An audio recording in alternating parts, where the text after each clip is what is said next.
How would you define permaculture to a child? To a child.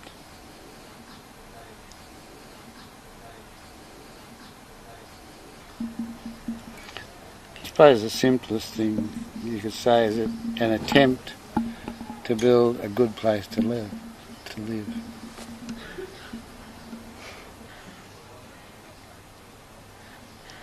You created this word permaculture. Can somebody practice permaculture without ever having heard of the word, and how do you deal with it? I did. It comes from two roots. Permanens, to persist through time, and culture, an activity that supports human existence. So put those together, it's a persistent system that supports human existence. It's what I told the child, isn't it? Making a nice place to live. Now, we've never done that, really. Made a nice place to live. We've always destroyed things.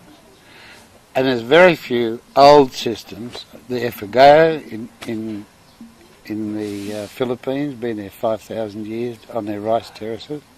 You could say they've created a permanent thing, and they're still there.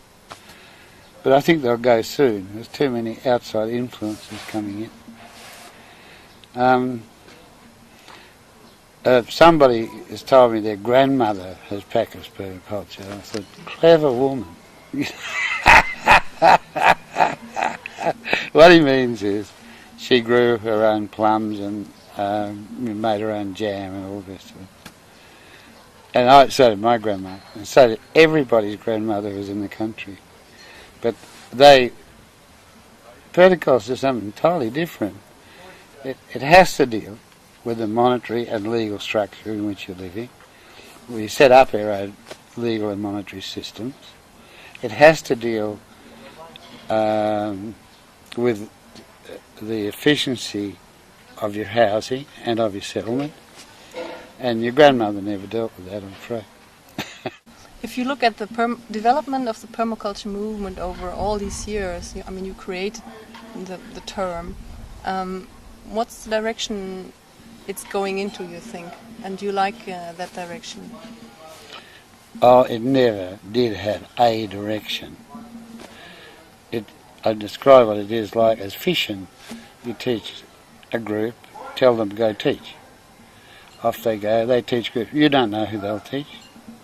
You don't know what they'll do.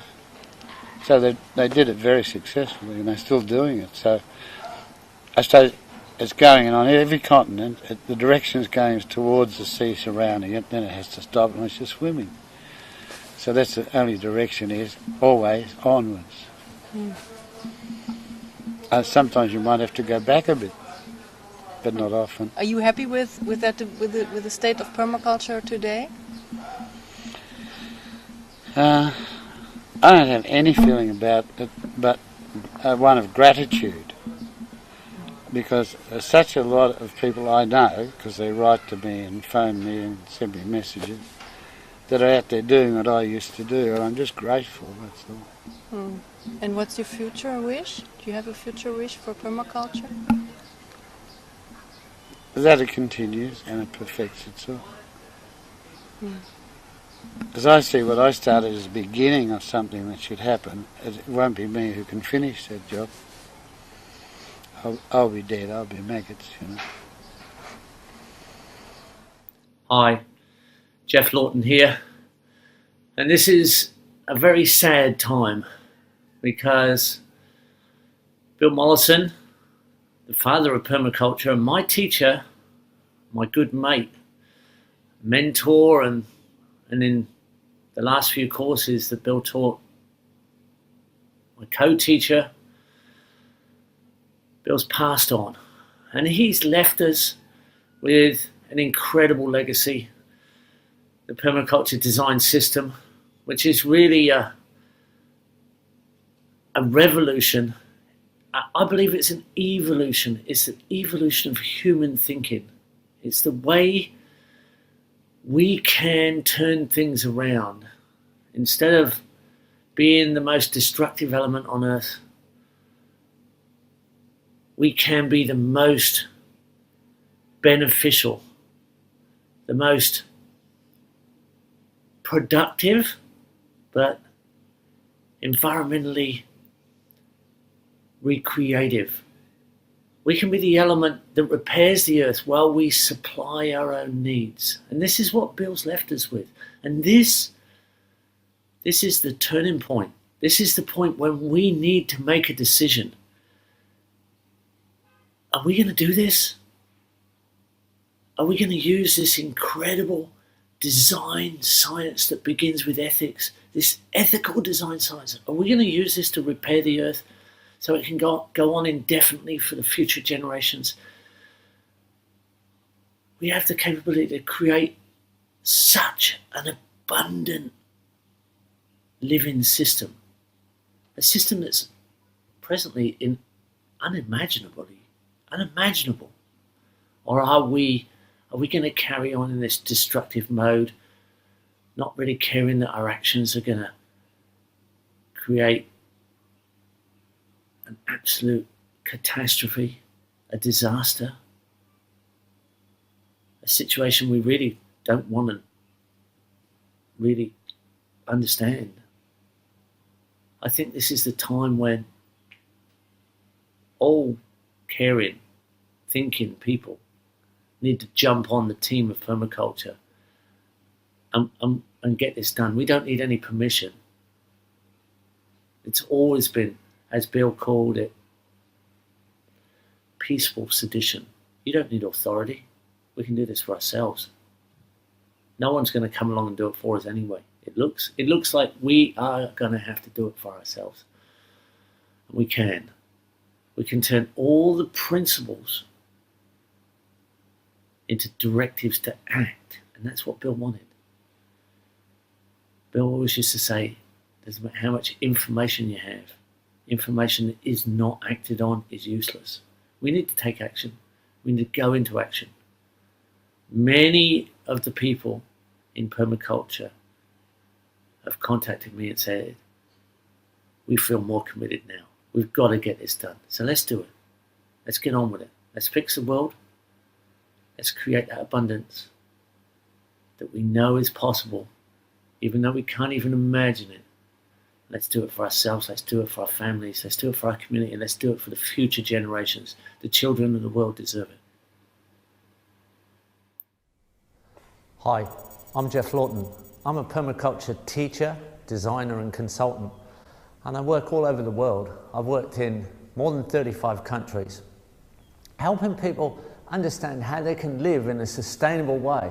I can teach you how to live in a way that can provide your needs and the needs of your family and the needs of your community, if necessary, in a really beneficial and abundant way, so that you can be healthier and secure and really understand what it is to live in a really meaningful way to survive, providing all your needs with a system of design. We teach permaculture design to people who have struggled. They find it really hard to understand. How am I going to provide all my needs? How am I going to provide my water? How am I going to provide my housing, my energy efficiency in all of the things I'm going to need to survive in a civilized way? Until they find that there is a design system out there, and we've got examples on the ground. We can teach you how to survive. We can teach you how to survive without a struggle, in an abundant way, in a way that will provide all your needs. And you'll realize that if you follow this system, it becomes a very meaningful way to live, and a way that you can help other people as well. In 1996, I was invited to manage the Permaculture Institute in Australia at Tagari Farm in northern New South Wales. This was the foundation institute established by Bill Mollison, the founder of this design system. It's a very complex landscape with 48 dams and 6 kilometres of water harvesting earthwork swales. And this property was an iconic example of what can be done to rehabilitate landscape into real productivity. It was a dry property originally, and at establishment it had an overflow of water through the middle slopes of 3 2-inch pipes flowing continuously out through fish ponds and aquatic production systems that outproduced the original grazing production of the property in protein on just 2 acres of land use, leaving, of the 148 acres, 146 was actually in surplus to our production on protein. And here was a training site where we put people through courses so that they could get trained up to go out around the world and work on all kinds of projects. From that site, we actually established projects worldwide in all kinds of zones, not just aid, but emergency aid, like refugee camp rehabilitation and large-scale landscapes that have been totally degraded.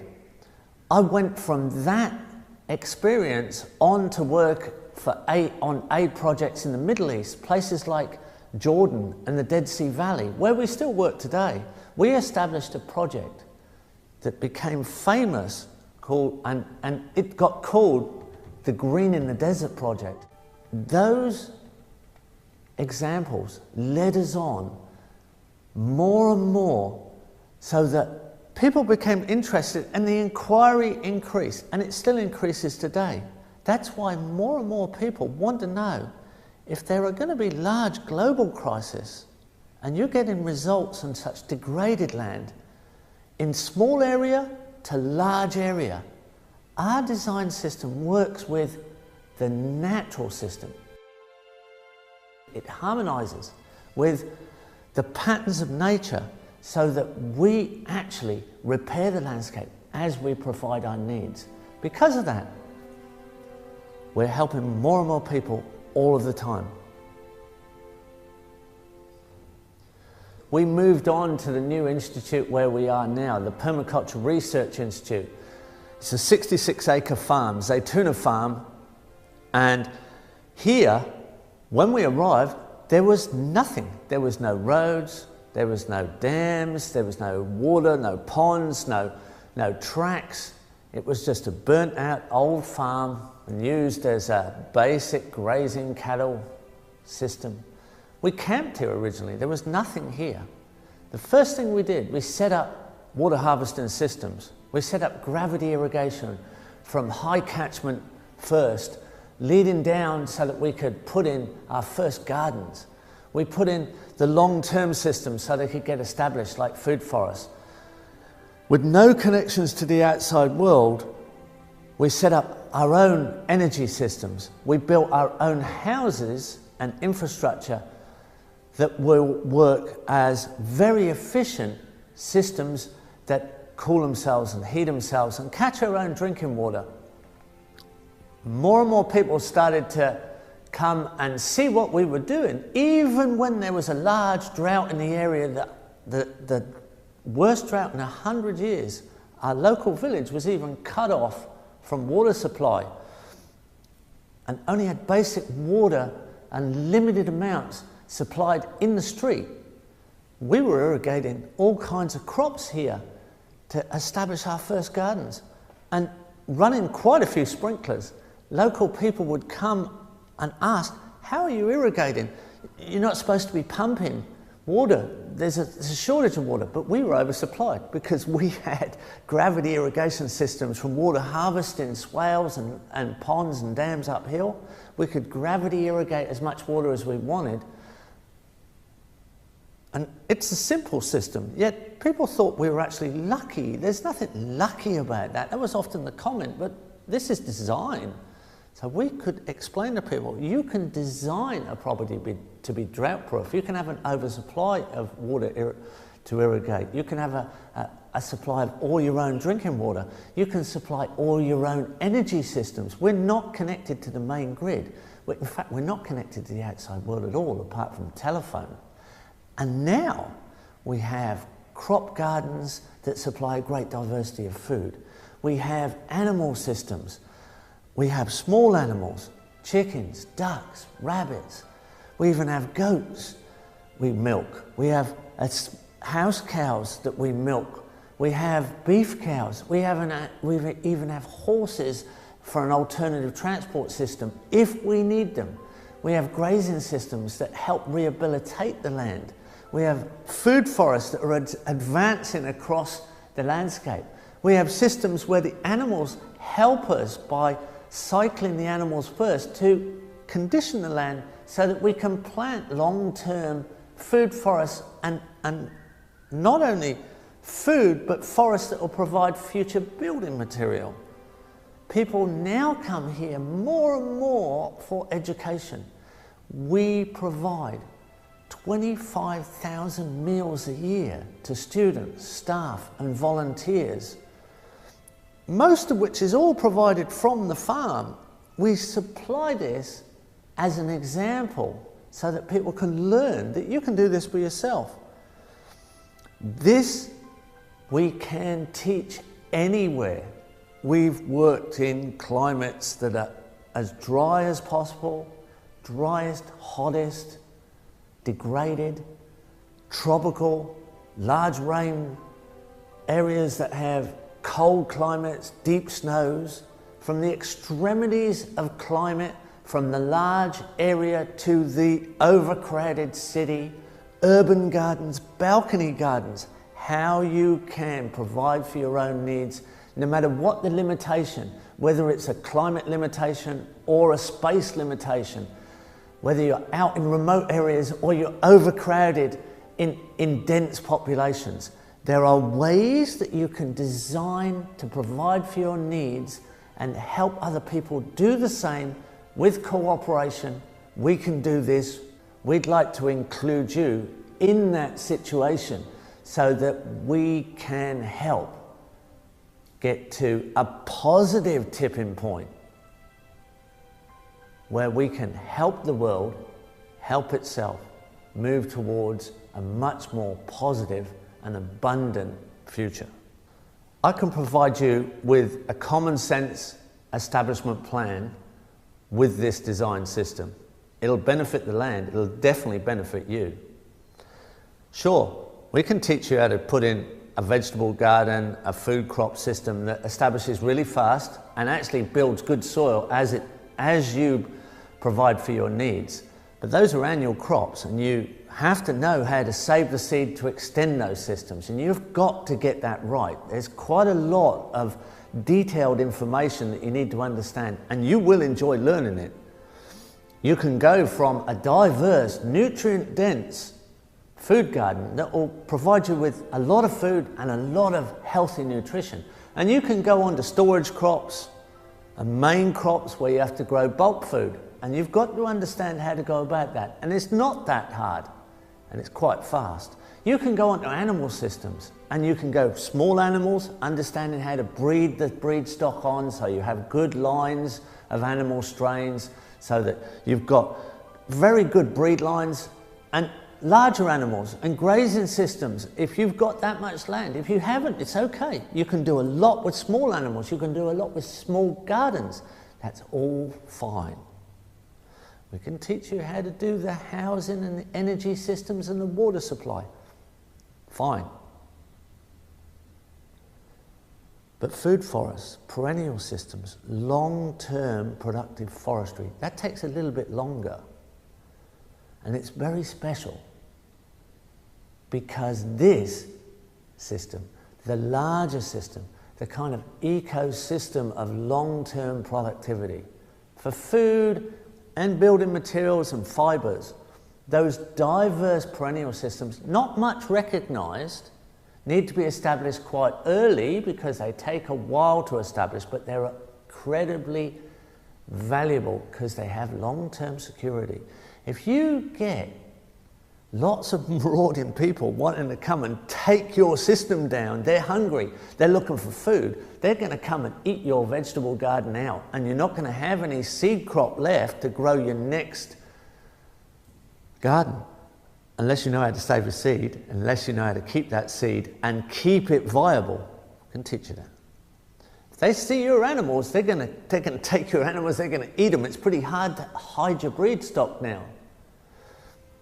But if you've got a large forest that's productive and a diverse forest, it's kind of even hard to recognize because it's a food forest. It's a mixture of food and product and fiber and timber all mixed up together. It's a whole mixture of stuff.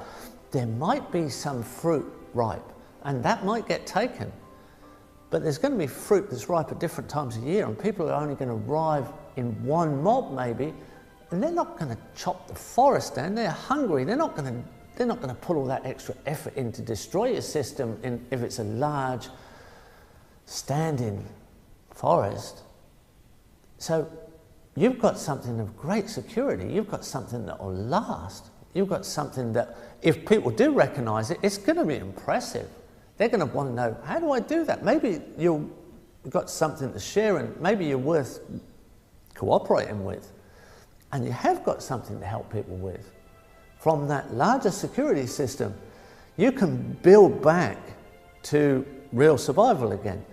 This is a great security system. It's a major part of understanding how to build productive ecosystems as a design thread within the system itself. So your water systems, your soil systems, your animal systems, your crop systems, your tree systems, your housing systems, they all work together to give you something that you can work with as a family unit, as a community unit, even an urban city unit. Getting people to understand this together. We can do this. Can teach you as an individual, can teach you as a group, can teach you as a family. You can teach yourself once you get an understanding of the information and knowledge. We can get you into action. Let me show you the farm.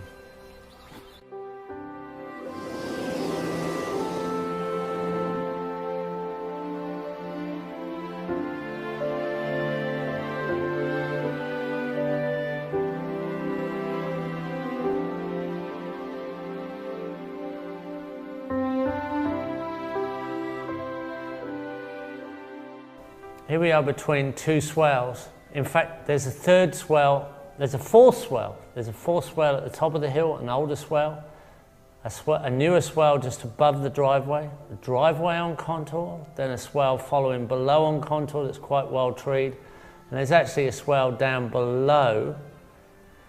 In between, there's a walking track on contour. So there's a lot of elements on contour, but right in between the swales, front and center in this view, you can see a newly planted food forest that's emerging here with patches of mulch trees and cover crop that's coming out nice and green, summer cover crop. Next patch over is an area that's just been mulched and planted, and then we have the chickens. So we have our little chicken house where the chickens are all inside an electric net fence. There's a solar panel on the roof, 10 days of scratching in that area, and we can convert that into 150 square meters of food forest. Stage by stage, this whole section between these two swales will convert into a very productive and advancing diverse food forest.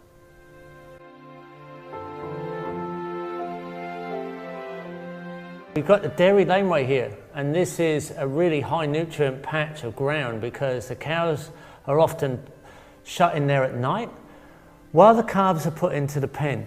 That means you can milk the mothers in the morning, but the manure flows to either side. It's actually an absolute ridgeline laneway. Either side of that is a food forest that's been put in, leaning towards a Mediterranean type of species. There's actually plums and peaches, as well as citrus and figs and pomegranates, and a little bit of a subtropical mix here and there because we are really subtropical, but this lower area of the property allows you to go a little bit towards Mediterranean. This whole area was put in with mobile chicken tractors. Every move of the chicken tractor was planted up behind with an intense planting of support species and the fruit trees that are now the main positions. So over a period of time, the support species were all chop and dropped, and then the emergence of the mainframe food forest came through, and this is now what's left up and established. And the chickens, many generations later, have actually come through and are now free ranging throughout the forest. So on the left we have almost an acre of food forest, reasonably well established at this stage, with the, now large enough for chickens to free range through out of their straw yard at the top end. And on the right we have an area that's now free range by ducks. There are lots of type 1 errors you could make if you don't approach this the right way. It is a system which works with constant principles, proven science that actually works with natural systems, and you have to follow to the rules. If you don't get this sequence correct, you can waste an awful lot of time, and it can take a lot of time to redo the process. Everybody says once they go through this educational system of design becomes a transformational event. You're transformed in the way you think about the process, and you know that there is a system that works for you. If you're not careful, major errors can take place. So I really want to help you move forward with this so that you will know exactly what to do.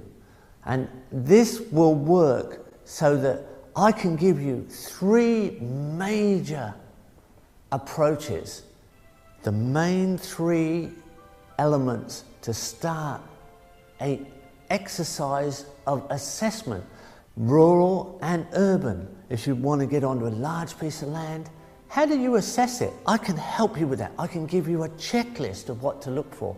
I can give you a checklist for large rural land or an ideal urban garden. This is something that will really help you get started and give you confidence that you know what to do, at least with a foundational mainframe approach to common sense, abundance by survival of a good design system. If you're interested in this, pass this information on to somebody else. So I'd like you to give us a comment on this. We're always interested in your comments, and we're always willing to help. So post a comment down below. Send this to some of your friends or family or people you might think are interested. And we really look forward to helping you move forward into a very positive, confident, survival future.